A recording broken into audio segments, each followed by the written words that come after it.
Hello, my name is Clayton, and welcome to episode 101 of the Watch Dog Podcast. I'm a professional dog runner and watch enthusiast talking to his pals about dogs and watches. How's everyone doing? Thank you so much for listening. You know I appreciate it. Sorry about the lack of episodes here in the last few weeks. Been busy for us. We went down to South Carolina for a vacation to visit my mother-in-law and her husband. Her husband happens to be a huge Tennessee Titans fan. So we went a couple weeks ago when the Detroit Lions played the Tennessee Titans. We essentially went down there to hang out and watch the game on TV with them. That was it. Life is simple. Life is good. Unfortunately for him, it wasn't so good because the Detroit Lions beat the Tennessee Titans 52-14. I will never gloat. Listen, I've been a Lions fan my entire life. More often than not, I've been on the other side of 52-14 type of games. So I will never be a cocky Lions fan, but this run they're on is incredible. I'm still waiting for somebody to come along and pinch me, and this is all a dream. We dominated the Green Bay Packers last week as well. I'm cautiously optimistic because I have been scarred by years and years of futility that this franchise has given us. But man, this is fun. This is fun. And I can't help but think that my Detroit Lions Breitling Chronomat is at least a small part of the success anyway. I have worn this watch every day since getting it in early October, and I will continue to wear it during the season. They have not lost a game since I've owned it. So yeah, I think it's 100% responsible for this success they're experiencing right now. But I think my strategy will be to wear it until they lose. And then I'll take a week off. I'll wear it for the next game. And then if they win, I'll just keep wearing it. But I think a Detroit Lions loss will be the only way another watch gets wrist time right now during the NFL season anyway. But we'll see how that goes. Okay, enough about the Detroit Lions. I get it. I go on and on every single week about them. All right, I'll stop. But anyway, again, wanted to offer my sincere apologies for missing a few weeks with the podcast. Going to make it up to you, though. You'll get an episode today, Saturday. You'll get one tomorrow, Sunday. And then next week, same thing, Saturday and Sunday. Doubling up this week and next will get me caught up on the episodes that I missed. It is my goal to deliver you weekly content, and when I miss a week, you get two. It's as simple as that. It's been so much fun to make these episodes for you and to hear from so many new people. I just love that so much. The episode I did a couple weeks ago comparing the Citizen A060 versus the Grand Seiko 9F high accuracy quartz brought a lot of new people to the podcast, and I received messages from some of you who are going through that same sort of hypothetical situation I explained in the podcast, deciding between these two watches.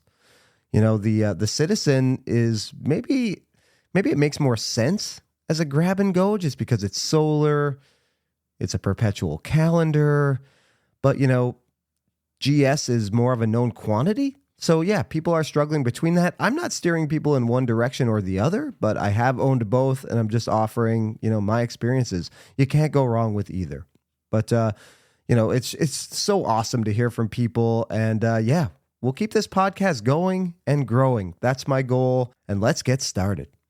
I recently celebrated 1 year of ownership with the Tudor Pelagos FXD Black, a fixed bar dive watch that you can only use pass-through straps with. As someone who hates NATO straps, why did I choose this watch, and how did it become my favorite dive watch of all time? One of life's great mysteries.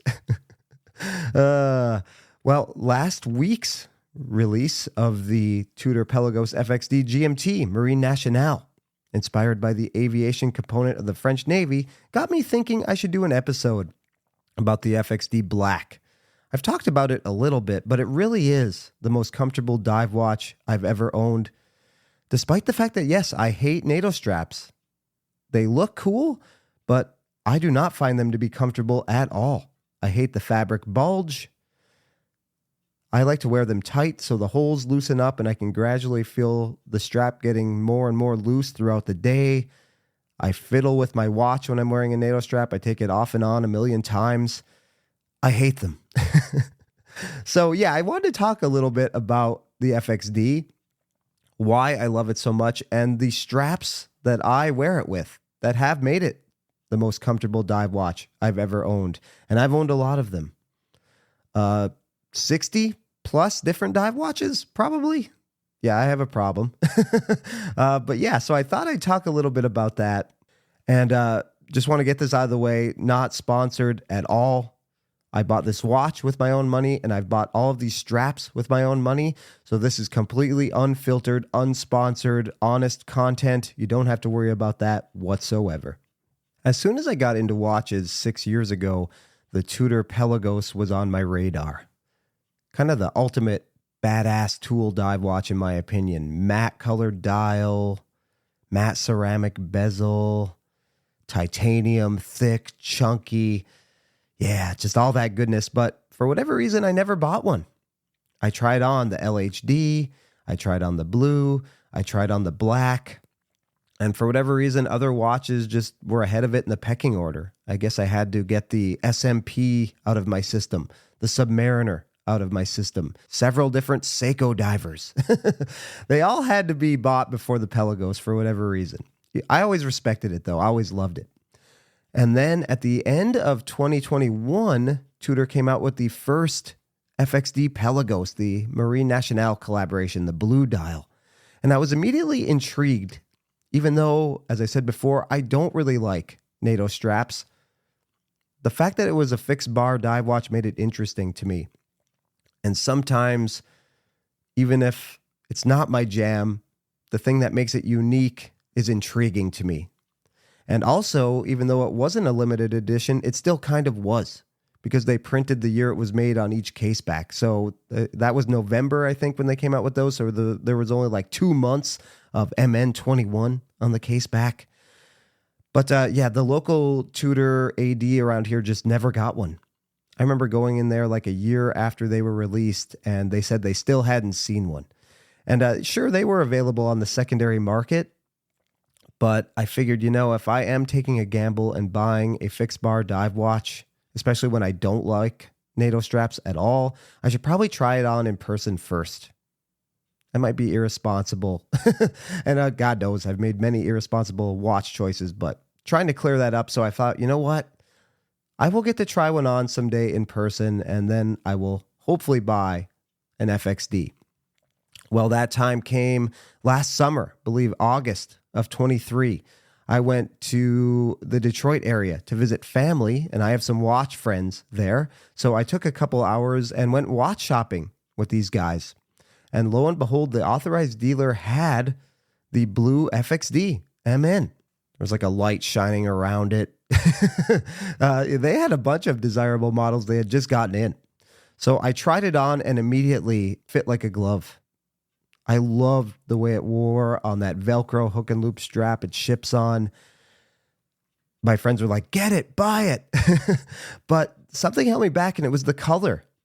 I didn't quite jive with the blue. I like blue watches. I love the blue of the original Pelagos. But for some reason, I just didn't connect with the color, which shocked me. The color had never been an issue when I'd seen it in videos and images, but I passed on it. I couldn't believe I passed on it. But in the back of my mind, I cataloged that, damn, it's a comfortable watch. Fast forward 2 months later, October of 2023, they came out with the second edition, the black FXD. I knew I was going to love that.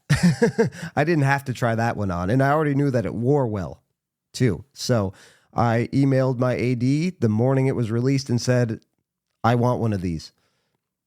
A couple weeks later, I got the first one they received. She shipped it to me, and I opened the box, put it on, and I immediately knew this was going to be a long-term keeper in my collection.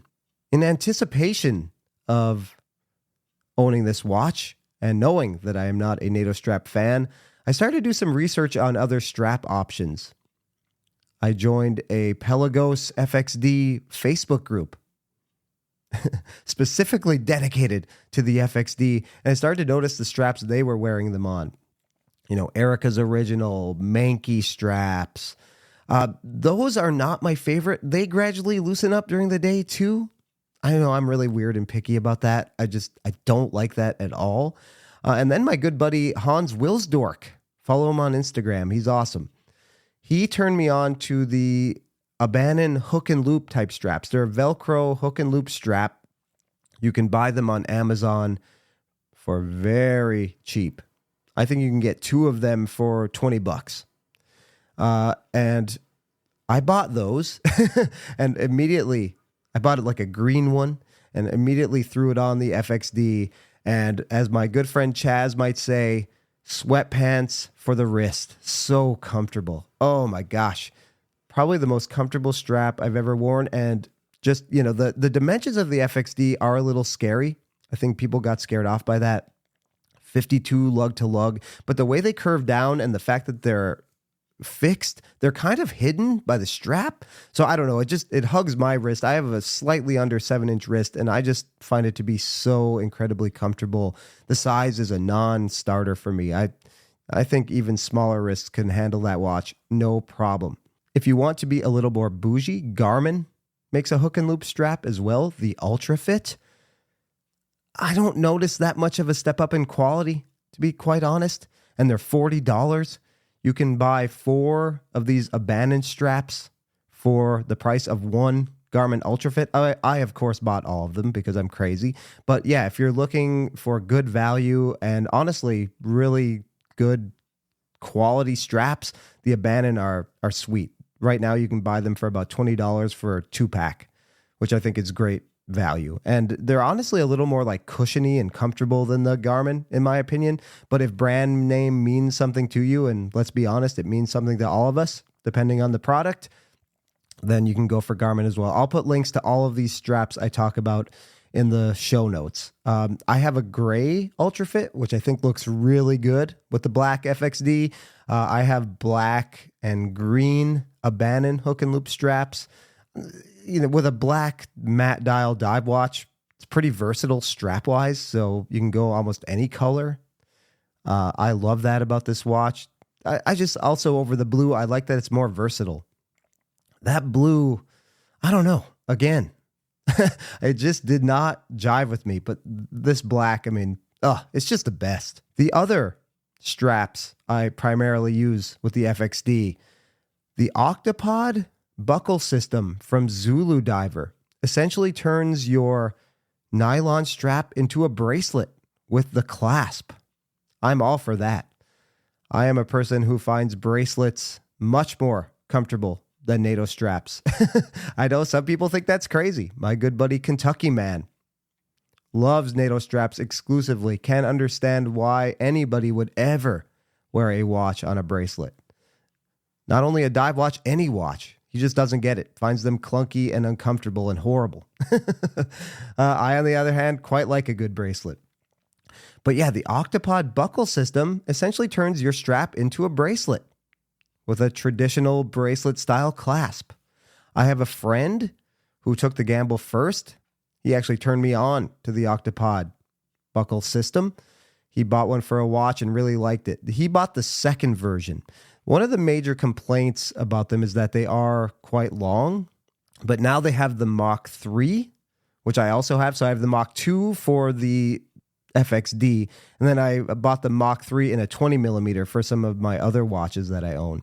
The Mach 3 is smaller, thinner, 5% shorter. They come in a bunch of different finishes as well. Brushed, polished, blacked out, sandblasted. I bought the sandblasted. I feel like that goes with the titanium case of the FXD best. Even the brush doesn't quite match. The sandblasted really matches. I think they make gold, they make bronze. And so it's an investment, $111 for the buckle system, but then you can buy as many straps as you want. If you bought the Mach 2, the straps will work with the Mach 3 as well. So the straps are $13. In my experience, you should buy the elastic straps. They're a little easier to put on the buckle.